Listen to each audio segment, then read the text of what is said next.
On the outside, Xavier Hendrix is a normal young man, a successful high school football player who continued his career at Southeastern University in Lakeland. He was all set to play until he received a devastating diagnosis. I go down to the Student Activity Center and they start to screen all of us. And the results came back, and the day later, they told me that I had to go see our athletic trainer. Xavier learned he had an abnormality with his heart. For a healthy freshman in college, it was easy to feel nothing was wrong. Are you sure that was me? I mean, did you get me mixed up with another kid? I've never had a problem my whole life. Like, what are you talking about? But there was a problem. Further testing revealed Xavier had Wolff-Parkinson-White syndrome, a disorder in which there is an extra electrical pathway between the heart's upper and lower chambers that can cause a dangerously rapid heartbeat. That's when Xavier learned he would never play football again. It was really raw to me, and to realize that this isn't what God has called me to do in my life anymore. Xavier chose the surgical route to eliminate any further issues. His first surgery went well beyond its time limit. Well, the first time the surgery was supposed to take 3 hours, I was on the operating table for about 6.5.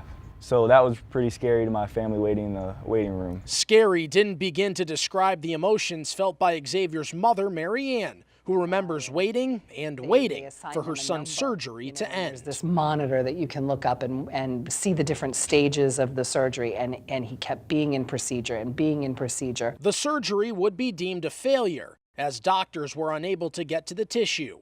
For a nervous family, the news was shocking. I slid down the wall of the hospital and started crying and screaming and, not understanding why. A second surgery came and went without success. While the problem remained, the solution was found. Doctors would again stop Xavier's breathing using a crucial 30-second window to get to that pathway. The third surgery came on November 20th, 2 days before Thanksgiving. When we met with Xavier just days before the procedure, he was convinced that this one would be his last. Third and final time. Third time's a charm, hopefully, yeah, right? Honestly. And it would be his last. Doctors were successful in removing that pathway.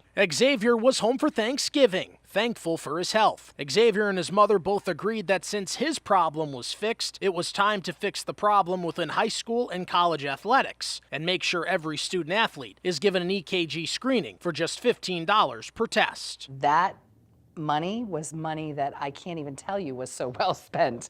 I mean, it saved my child's life. Mary Ann and Xavier advocate alongside Who We Play For, the organization who performs the EKG screening. Have you ever had extreme shortness of breath or fatigue? No.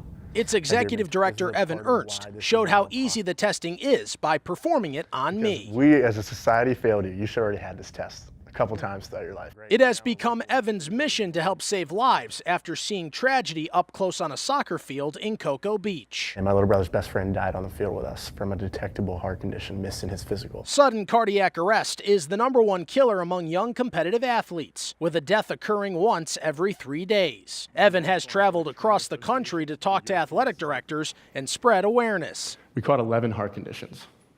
Caught 1 life-threatening heart condition and a volunteer. His message stuck with Southeastern's athletic director, Drew Watson. I think you look at it from any angle, and if you're not doing this, I think you're dropping the ball. The biggest hurdle for any athletic department is its budget, particularly at smaller colleges and high schools. Mary Ann and Xavier say they won't stop. This mother and son duo say the goal is to have this testing done nationwide. We test our children's eyes and we test our children's hearing in schools.